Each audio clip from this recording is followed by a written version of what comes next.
गेला मंचकावर उपस्थित आपल्या मुक्ताईनगर विधानसभा मतदारसंघाचे कर्तव्यदक्ष कार्यसम्राट, जेवढी स्तुती करावी तेवढी कमी आहे असे आमदार चंद्रकांत पाटील साहेब, त्याचप्रमाणे मंचकावर उपस्थित नगराध्यक्ष आनंदा काका, सुनील दादा, सर्वच मुलाचे पदाधिकारी, गावागावातून आलेले कार्यकर्ते, सर्वांचे मी इथं स्वागत करतो। आज आपण बघत आहोत 30 वर्ष कशा पद्धतीने मागचे जे गेले त्याच्यानंतर खूप मोठा बदल इतिहासात घडला। आमदार साहेबांच्या रूपाने एक खरोखर खरा शिवसैनिक जो संघर्षातून मोठा झालेला आहे आणि ज्याला अतिशय जास्त त्रासातून तो मोठा झालेला आहे, एका सामान्य कुटुंबातून जो मोठा झालेला आहे, अशा व्यक्तीने इतका मोठा वादळ जे आहे ते वादळ शमवलं आणि ते इथं या मतदार क्षेत्राचे लोकप्रिय आमदार झालेत।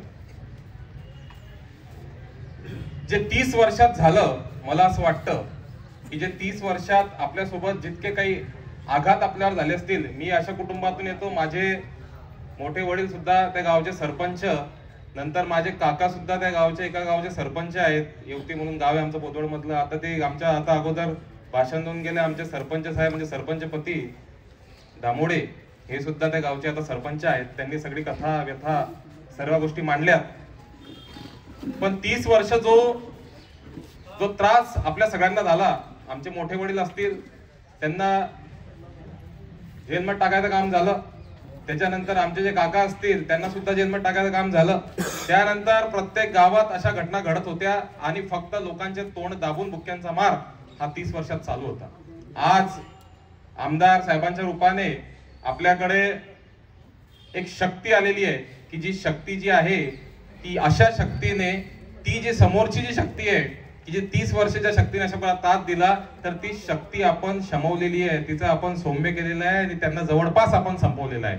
आता पुनर्जीवन कसं म्हणतात, पुनर्जीवन कसं होतं, तर पुनर्जीवन करायची एक व्याख्या असते की जो माणूस पूर्ण संपत असतो त्याला कुठे ना कुठे आधार घेऊन किंवा काही गोष्टी करून हे परत प्रवाहात यावं लागतं। तर प्रवाहातून संपूर्णपणे गेलेला व्यक्ती आता परत प्रवाहात येण्याचा प्रयत्न करतोय आणि मला असं वाटतं की आता त्या 30 वर्षाचा हिशोब आता करायचा आहे की परत त्याला प्रवाहात आणायचं आहे आणि परत त्या 30 वर्ष परत रिपीट करून त्याच पद्धतीचं राजकारण, त्याच पद्धतीचं पोलीस स्टेशन, त्याच पद्धतीच्या कोर्ट कचेऱ्या, त्याच पद्धतीचे त्यांचे ठेकेदार कार्यकर्ते आणि त्यांच्या ठेकेदार कार्यकर्त्यांच्या लाथाबुक्क्या खायच्या आहे, हे आपल्याला विचार करायचा। तर आज मी एवढंच सांगू इच्छितो, खूप मंडळी आलेली आहेत, आमदार साहेब बोलणार आहे, सर्व मंडळी बोलणार आहेत आणि नेहमीच आपण बोलत असतो, पण मला असं वाटतं की अतिशय चुकीचं चालू आहे आणि मी आमदार साहेबांना मनापासून सांगतो की आपण फक्त आदेश करावा, जी आम्ही मेहनत करतोय किंवा आपल्याला दिसत असेल नसेल, कारण की दाखवण्यासाठी कधीच नाही केली आजपर्यंत, पण जी मेहनत आम्ही करतोय त्या मेहनतीचं फळ मतरूपी तुम्हाला दाखवून देऊ आणि तेव्हा म्हणजे खरोखर काय करतोय। इथं आलेले माझ्या परिसरातील लोक आहेत, पोतवड तालुक्यातील मंडळी आहेत, त्यांना माहिती आहे आम्ही काय करतोय। घराघरापर्यंत जाऊ, तुमचा आदेश जो येईल त्या आदेशानुसार काम करू। तुम्ही सांगितलं महायुतीचं काम करायचं तर महायुतीचं काम करू, तुम्ही सांगितलं महाविकास आघाडीचं काम करायचं महाविकास आघाडीचं काम करू, तुम्ही सांगितलं साला वंचित कोणाचं काम करायचं कोणाचंही काम करू, पण तुमच्या आदेशाने काम करू। इथं विषय संपलेला आहे, जास्त बोलायला काही नाही आणि कसं आहे, बोलून सगळे दाखवतात, करून दाखवायला महत्व आहे आणि 100% यावेळेस करून दाखवू। एक ते आमचे मित्र आहे प्रमोद भाऊ, त्यांनी चांगला विचार मांडला की आपण खरोखर कमी पडतोय, ते आपण काम इतके जास्त करून टाकले की आपण ते गावागावापर्यंत घराघरापर्यंत नेण्यापर्यंत कमी पडतोय। आमदार साहेब, मी खरोखर तुम्हाला सांगतो याच्यावर विचार मंथन झालं पाहिजे, आपलं मार्गदर्शन आम्हाला भेटलं पाहिजे। मला असं वाटतं की प्रत्येक काही पंचायत समिती गण असतील, जिल्हा परिषद गट असतील, त्याच्या वाईज थोड्या मीटिंग झाल्या पाहिजेत, गावागावातल्या समस्या आपल्यापर्यंत आल्या पाहिजेत।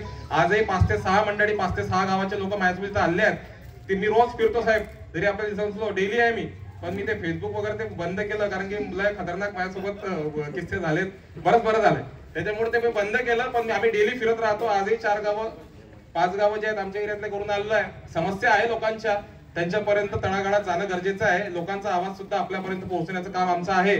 त्या अनुषंगाने आणि खरोखर आपण एक मोठी जबाबदारी माझ्यावर दिली आहे, अतिशय प्रामाणिकपणे ती पार पाडेल। तुम्हाला कधी त्यात कोणतेही कमतरता वाटू देणार नाही आणि 100% तन मन धनाने सोबत आहोत. आजचा विषय इतका होता की काय करायचं, तर आमदार साहेब म्हणतील ते करायचं. विषय संपला.